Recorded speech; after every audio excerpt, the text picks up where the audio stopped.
Radio है।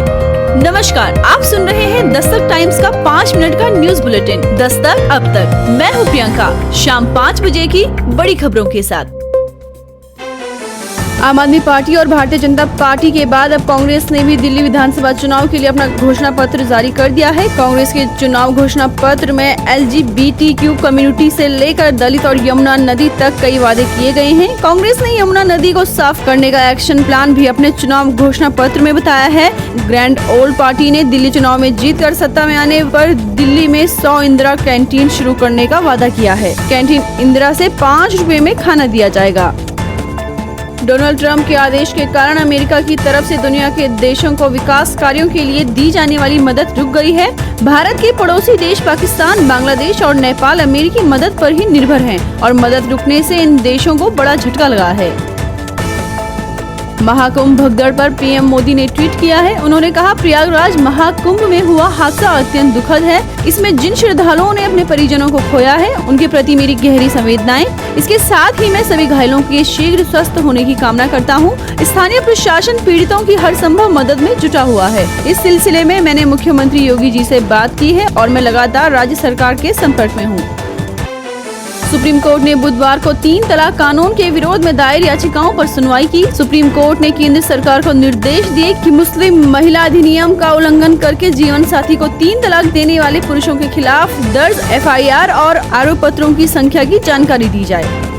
मराठा आरक्षण की मांग को लेकर अनिश्चितकालीन भूख हड़ताल कर रहे मराठा कार्यकर्ता मनोज जरांगे की तबीयत बिगड़ रही है। अनशन के लगातार 5वें दिन उनकी तबीयत में गिरावट नजर आई। इस दौरान मेडिकल टीम ने उनसे इलाज के लिए कहा, लेकिन जरांगे ने इससे इनकार कर दिया। मनोज जरांगे ने 25 जनवरी को भूख हड़ताल शुरू की थी। 1 सितंबर 2023 के बाद ये उनकी 7वीं भूख हड़ताल है।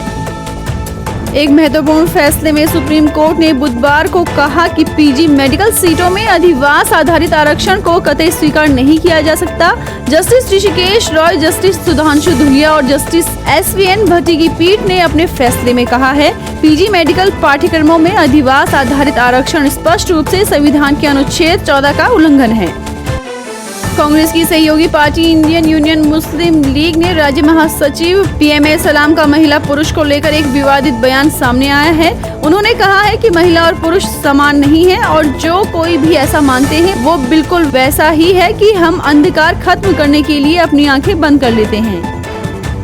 सुप्रीम कोर्ट ने घरेलू कामगारों के अधिकारों की सुरक्षा और नियमन के लिए कानून बनाने की सिफारिश की है। सुप्रीम कोर्ट ने केंद्र सरकार से कहा कि घरेलू कामगारों के नियमन और सुरक्षा के लिए कानूनी उपाय सुझाए जाएं। इसके लिए समिति का गठन किया जाए। साथ ही सुप्रीम कोर्ट ने समिति से 6 महीने में रिपोर्ट देने के लिए कहा है। कोर्ट ने केंद्र सरकार से समिति की सिफारिश के बाद जल्द ही कानून बनाने का प्रयास करने के लिए कहा है।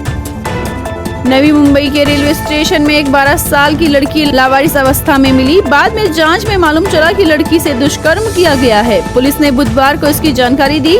वाशी सरकारी रेलवे पुलिस ने मामला दर्ज कर आरोपियों और लड़की के घर वालों की तलाश में जुट चुकी है।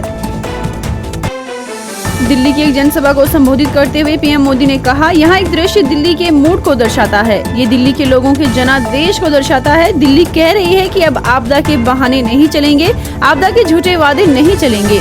दिल्ली कह रही है कि अब आपदा की लूट और झूठ नहीं चलेगा। यहाँ के लोग भाजपा की ऐसी डबल इंजन वाली सरकार चाहते हैं जो गरीबों के लिए घर बनाए, दिल्ली को आधुनिक बनाए, हर घर में नल का जल पहुँचाए और टैंकर माफिया से मुक्ति दिलाए। आज दिल्ली कह रही है कि जब 5 फरवरी आएगी, आपदा जाएगी, भाजपा आएगी। मुंबई की बांद्रा कोर्ट ने अभिनेता सैफ अली खान चाकू घोंपने के मामले में आरोपी को 14 दिन की न्यायिक हिरासत में भेज दिया। आरोपी मोहम्मद शरीफुल इस्लाम शहजाद का प्रतिनिधित्व करने वाले वकील संदीप शेरखानी ने कहा, न्यायिक हिरासत दी गई है क्योंकि जांच के लिए पुलिस हिरासत देने का कोई आधार नहीं था। मध्य प्रदेश के मुख्यमंत्री मोहन यादव ने जापान इंटरनेशनल कोऑपरेशन एजेंसी के वरिष्ठ उपाध्यक्ष शोहेई हारा से मुलाकात की। बैठक का फोकस सार्वजनिक और निजी क्षेत्र के उपक्रमों पर था, जो बुनियादी ढांचे और जल विद्युत परियोजनाओं में JICA के संभावित योगदान के साथ संरेखित है। रक्षा मंत्री राजनाथ सिंह ने ट्वीट कर कहा, प्रयागराज में चल रहे महाकुंभ में हुआ हादसा बेहद दुखद है। इस हादसे में अपने प्रियजनों को खोने वाले लोगों के शोक संतप्त परिवारों के प्रति मेरी गहरी संवेदना है। इसके साथ ही मैं सभी घायलों के शीघ्र स्वस्थ होने की कामना करता हूँ। मुख्यमंत्री योगी आदित्यनाथ के मार्गदर्शन में उत्तर प्रदेश सरकार और स्थानीय प्रशासन पीड़ितों को हर संभव मदद मुहैया करा रहा है।